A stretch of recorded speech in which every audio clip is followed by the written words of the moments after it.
Hello, everyone. So let's see what new story we got going on today. It says here, for decades, mothers have borne the brunt of scrutiny for alcohol use during pregnancy, as they should. Let's not forget that. That is a good idea to keep scrutinize them. New research points to dads drinking as a significant factor in fetal alcohol syndrome. My God, they found a way to blame the men. Like, why should women take responsibility for this? Men do it too. Congratulations. Congratulations. You gave them an out. Now all these pregnant women can just keep drinking.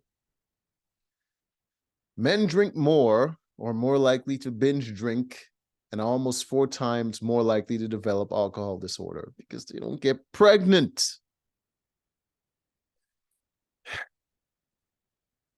According to Disease Center for Disease Control and Prevention, yet when it comes to diagnosing babies born with birth defects,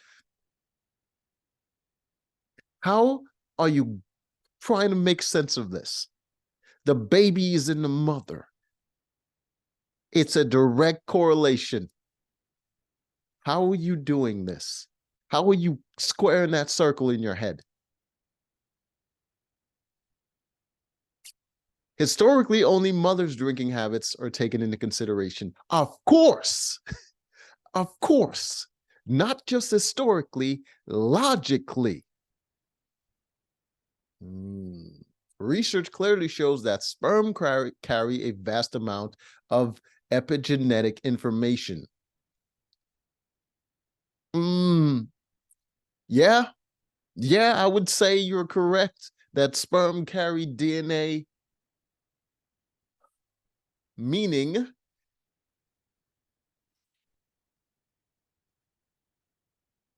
what does the baby's DNA have to do with it being drunk in the womb? Heritable shifts in the way genes are expressed that don't result from changes in the DNA sequence that strongly influences fetal development and child health. Yet most doctors and other healthcare providers do not take into account the influence of paternal health and lifestyle choices on child development. Because they can't police DNA. They can police the woman drinking while pregnant. If you're gonna say that there's a problem with the man's habits when he's drinking, and it might be genetic, and he might pass that on to his children, you know how you solve that problem? Those women don't procreate with those men. You wouldn't procreate with a man that might be very ugly because these DNA is going to make your kids ugly. You're not going to procreate with a man that's very diseased because, especially if it's a genetic disease,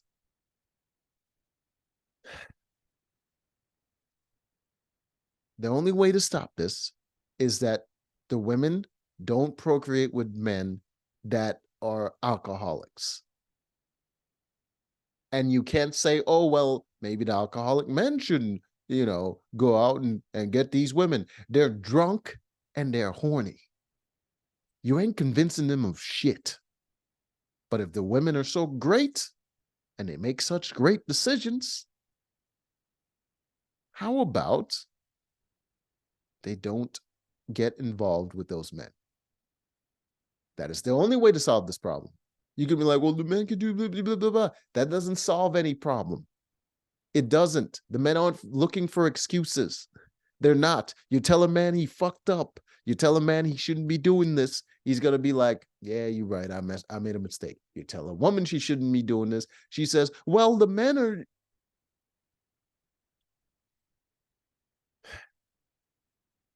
I'm a developmental psychologist, and my research explores the way that male drinking affects fetal development.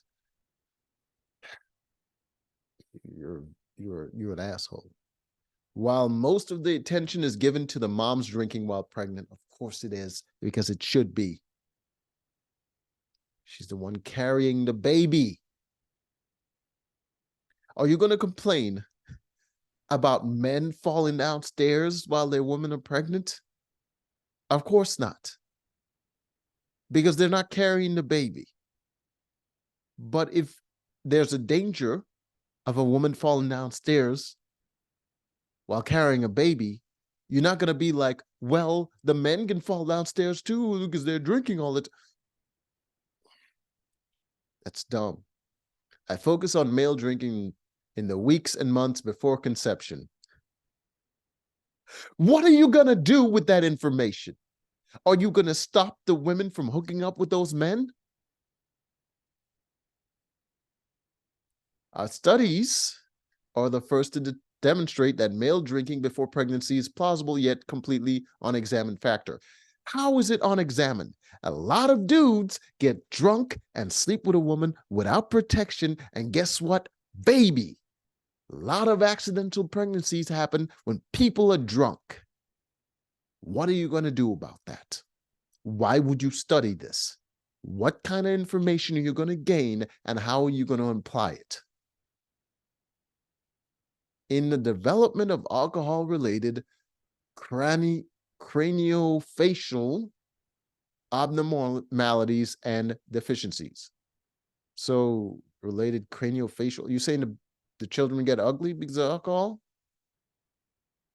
The intense focus on mom. Oh my God. In 1981, the US Surgeon General issued a public health warning that alcohol use by women during pregnancy was the cause of physical and mental birth defects in children.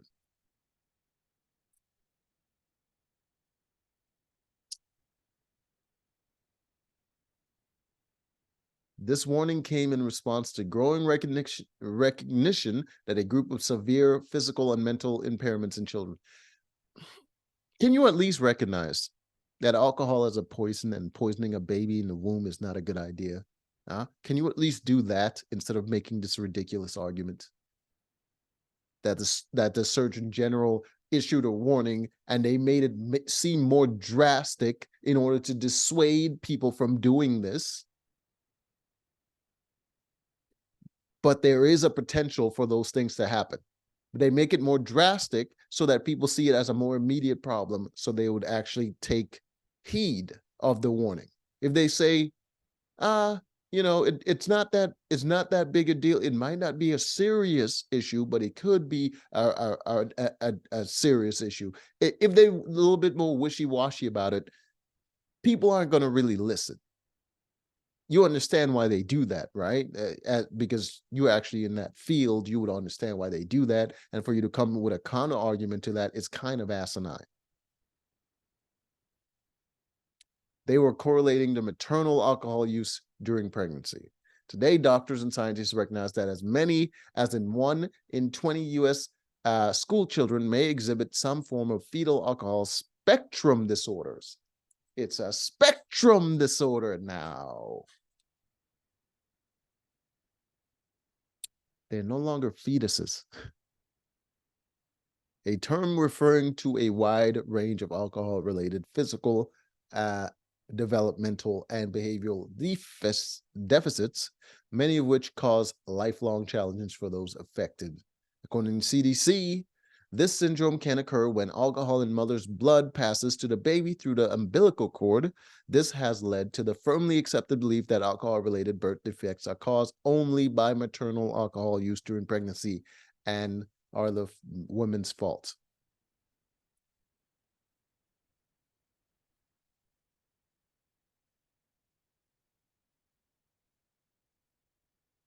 No one said it's only caused by that, but a very specific circumstance of the woman drinking during birth causing that situation is only caused by the women drinking during birth.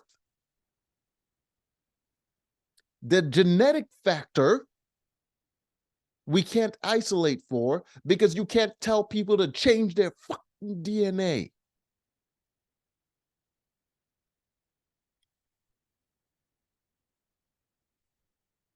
The medical community reinforces this perception by requiring pediatricians to compel mothers to confirm and document their prenatal alcohol use before they can formally diagnose children with alcohol-related birth defects. That is a good idea, because at least they can mark off that cause, and then they could look at the genetic factor afterwards, and then your goal is achieved, right? Or a neurobehavioral disorders associated with prenatal alcohol exposure. Nonetheless, there are multiple documented instances in which children diagnosed with fetal alcohol syndrome are born to mothers who denied that they consume alcohol during pregnancy.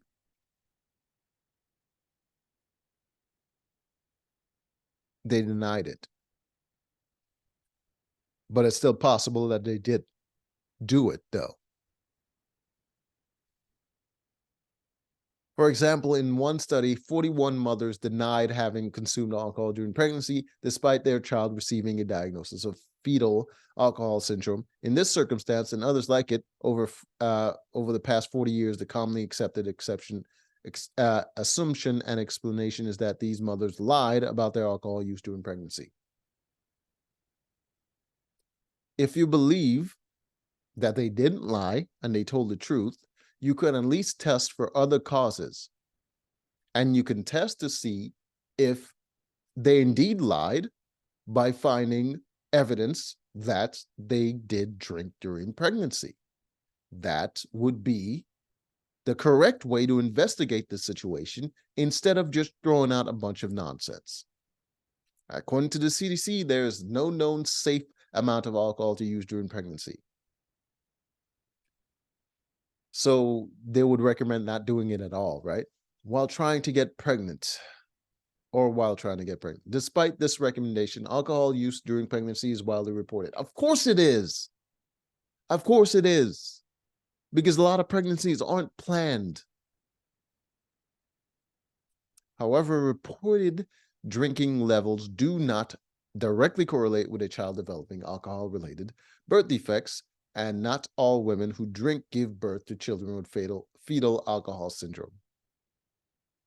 Obviously, that is the case. This contradiction has resulted in conflicting public messaging. It is not conflicting. They're saying, don't do it. That is not a bad thing. That is not something that needs to be changed. What are you suggesting? Although differences in how much and when pregnant women drink can contribute to the variation in how fetal alcohol alone cannot explain the wide range. Bro, you have no answers, do you? You just talking. That is the missing piece. Okay. Alcohol is a social drug, so when women drink, they often do so with their male partners. Oh, well, you're a regular Sherlock Holmes, aren't you? Building from this perspective, my laboratory used a mouse model to determine what happens if mom, dad, or both parents drink. Fetal alcohol syndrome is associated with 3 core birth defects: facial abnormalities, including small eyes and malformations in the middle of the face, reduced growth of the head and brain, and fetal growth restriction, a condition that occurs when babies are born smaller than average. Building on the previous study in humans, we use facial recognition software to study the effects of alcohol consumption on the faces of mice born to mothers, fathers, or both parents who consume alcohol before conception. In the study published earlier this year, we captured a digital image of a mouse's face, and we then digitally assign facial landmarks, including specific parts of the eye, blah, blah, blah. The computer program determined that if maternal and paternal or dual parent alcohol exposures change the proportional relationships between each of these landmarks.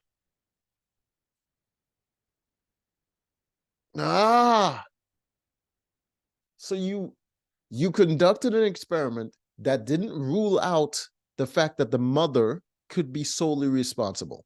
Because if you're saying they're both drinking, then the mother can still be solely responsible for this condition. If you could somehow isolate that there are situations where only the father was drinking and this still develops, then maybe you would have a point. We also observed microcephaly, the underdevelopment of the head and brain, as well as low birth rate, blah, blah, blah. Therefore, our studies demonstrate that chronic male alcohol exposure defined as consuming more than 5 drinks per day in favor of in a 4-hour window could drive all 3 of the core fetal. How did you determine this? You just said you both parents are drinking.